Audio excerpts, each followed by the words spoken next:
Europa Occidental, 86. Europa del Este, 2100. 86, 2100. China, 1500, Australia, 19, Túnez, 70. O sea que a los pacientes, al primer mundo, le costó bastante encontrar estos pacientes, ¿sí? Al final permanecieron en el protocolo 1882 pacientes en el doble ciego. Y veamos quiénes eran. Eran pacientes muy ancianos, 83 años. Porcentaje alto de mujeres como corresponde, porque los varones nos vamos antes, así que está bien que hayan sido más mujeres. La presión arterial es una presión arterial como la que vemos en los consultorios, 173/91, aún excluyendo a los pacientes con menos de 140, o sea, el 15% que tenían 140, menos de 140 de presión sistólica. Durante el protocolo hubo un 9% de pacientes con hipotensión ortostática, que se agrega a ese 15%. Hipertensión sistólica guiada, esto también es práctica de todos los días, fue la forma de hipertensión más frecuente. Pero eran pacientes sanitos, 12% tenían enfermedad cardiovascular previa, tratamiento antihipertensivo el 65%, stroke previo nada más que el 7%, infarto previo el 3%, insuficiencia cardíaca previa el 3%, no fumaban prácticamente, no eran muy diabéticos, tenían un colesterol absolutamente normal, miren que HD, me gustaría tenerlo yo, de los 80, una creatinina absolutamente normal y eran flacos, 24,7 de vueltas simples. O sea que lo que vamos a ver ahora es hipertensión en el anciano, en el muy anciano, pero en una población bastante particular, con exclusión de la hipotensión ortostática, flacos y no muy enfermos desde el punto de vista cardiovascular. Aún así, se dio indapamida, o sea que este es un estudio que se diseñó con diuréticos como primera droga, y un cuarto de la población recibió diuréticos solo y alcanzó las metas. Otro cuarto de la población alcanzó las metas con baja dosis de perindopril y diuréticos de acción prolongada, y la mitad de la población requirió más perindopril y el diurético de acción prolongada. Miren lo que bajó la presión arterial, una barbaridad. Bajó la presión arterial de 170 a unos 140 milímetros de mercurio. 30 milímetros de mercurio de sistólica bajó la presión arterial con tratamiento, pero miren qué sorpresa, 15 milímetros de mercurio bajó la presión arterial con placebo. O sea que en este estudio hubo un control del tratamiento no farmacológico muy estricto. Y con control del tratamiento no farmacológico se logró bajar 15 milímetros de mercurio, que es lo que todos los trials habían demostrado antes que habían logrado bajar con fármacos. La diastólica, por supuesto, bajó menos, porque partieron de una diastólica más baja, 7 milímetros de mercurio con tratamiento no farmacológico, 12 milímetros de mercurio con el tratamiento activo. Lo que está claro es que la mitad de los pacientes recibieron un esquema basado en diuréticos y 20% normalizó la presión arterial a criterio 150-80 sin fármacos. O sea que hasta un 20% es el mensaje de este estudio, que hasta un 20% de los pacientes puestos en un tratamiento no farmacológico adecuado en mayores de 80 años pueden normalizar la presión arterial con criterio 150-80. ¿Y qué pasó con los endpoints? Ya no hubo aumento de la mortalidad como se había mostrado en el metaanálisis. En un estudio prospectivo diseñado para esto se redujo la mortalidad y tuvo que ser suspendido el estudio en la segunda revisión del comité independiente porque había bajado la mortalidad, había bajado el accidente vascular cerebral en un 30%, el fatal bajó casi en un 40%, todo en forma significativa, y la insuficiencia cardíaca bajó un 64%. O sea, no tratar a los pacientes mayores de 80 años con diuréticos como primera droga y adicionarle un inhibidor de enzima de conversión en estas circunstancias parece no ser de buena práctica clínica, porque uno realmente puede reducir mortalidad, puede reducir stroke y puede reducir insuficiencia cardíaca. Este es el resumen de la intention to treat, de la intención a tratar, donde se ve que las causas de mortalidad no tocan la línea de identidad, la insuficiencia cardíaca tampoco toca la línea de identidad y el resto que tocan la línea de identidad. El estudio fue suspendido tiempo antes de lo que estaba planificado, porque estaba planificado a 5 años.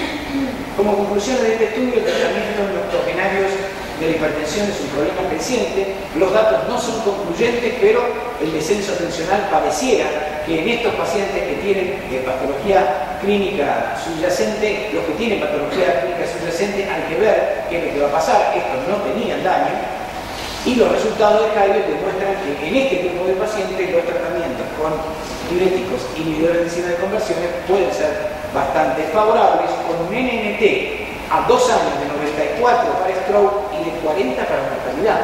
O sea que es bastante bajo. Cuando hablamos de NNT en medicina vascular hablamos de menos de 100 de NNT para que esto sea significativo, y esto dio bastante bien. Pero cuando se analizó qué pasó con la demencia, publicado en Lancet Neurology en agosto de hace 2 años, el riesgo de demencia, si bien bajó, no fue significativo. O sea que si bien hubo un beneficio en estos pacientes en cuanto a descenso de presión arterial, stroke y mortalidad, todavía no podemos decir lo mismo de demencia. Esto puede ser porque la duración del estudio fue menor a la que inicialmente se pensó, o porque el efecto del tratamiento fue insuficiente. Ahora, vamos a trasladar esta experiencia a nuestros pacientes, a la práctica de todos los días. Y esto es lo que nosotros hicimos en un modelo de presión arterial diastólica en ancianos, según diferentes grados de control de la presión arterial diurna. Estudio que hicimos con la doctora Cufaro, el doctor Alfie, el doctor Balarza, la doctora Barochiner y yo. Analizamos la presión arterial diurna, la presión arterial nocturna por mapa en casi 1000 pacientes menores de 80 años y mayores de 80 años, y lo que vimos es que para similar el grado de control de la presión arterial sistólica, diurna o nocturna, los pacientes mayores de 80 años muestran valores de presión arterial diastólica significativamente menores que los menores de 80 años, y a la noche, fíjense ustedes, que los menores de 80 años llegan a tener 112,59 de presión. Es más, ¿esto tendrá algún correlato con lo que a los pacientes les puede pasar cuando le bajamos tanto la presión arterial? Bueno, esto fue una pregunta que nosotros nos planteamos.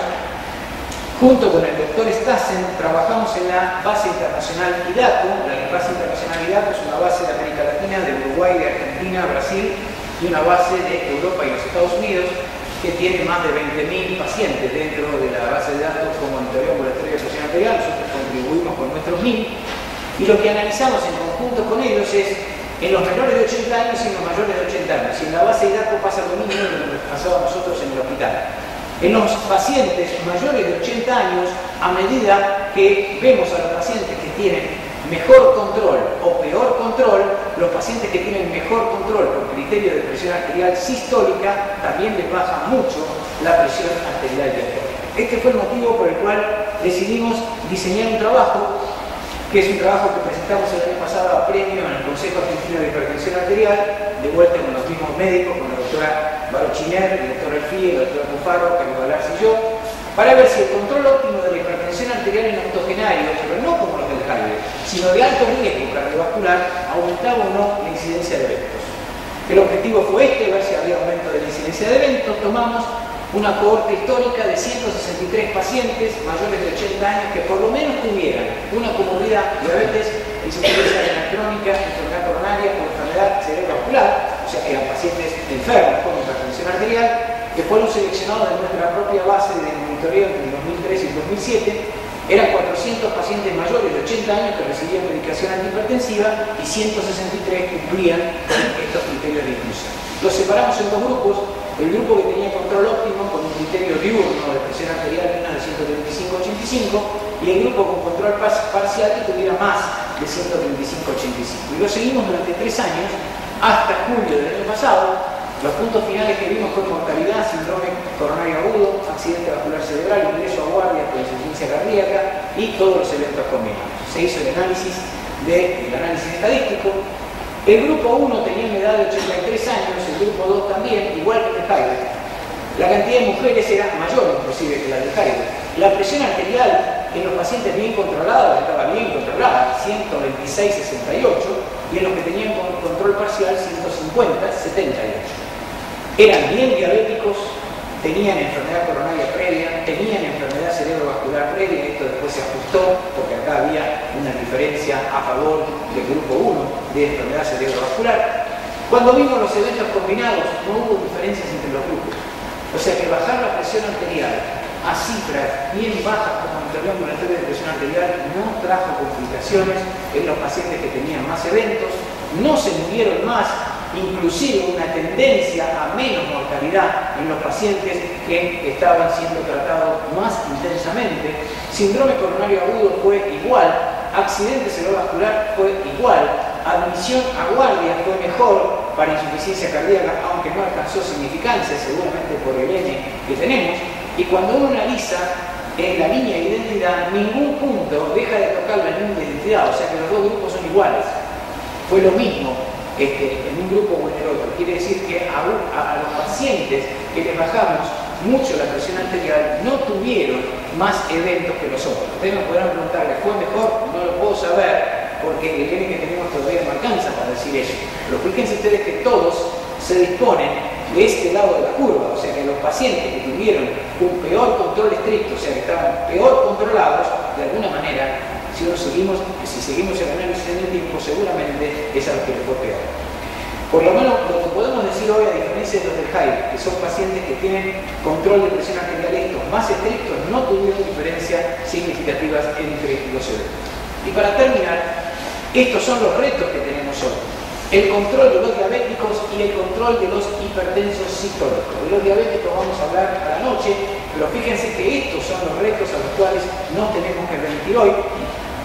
El doctor Sisman de Tucumán va a hablar hoy de las metas a donde tenemos que llegar. Acá hay controversia y seguramente vamos a tener controversia después. Lo que está claro es que hay que determinar cuál es la selección terapéutica óptima, con qué fármaco vamos a combinar, qué droga vamos a tener que utilizar, qué tratamiento no farmacológico le vamos a tener que dar y cómo van a tener que ser los criterios educativos para con los pacientes. Piensen siempre en Einstein, pero no como el que descubrió el criterio de la teoría de la relatividad, sino que fue el primero que dijo que es más fácil describir un átomo que un prejuicio. Y que es fundamental, digamos, cuando tenemos prejuicios frente a las enfermedades cardiovasculares, tener en claro que hay cosas que están demostradas y las que tenemos que empezar a hacer todos los días. Muchísimas gracias.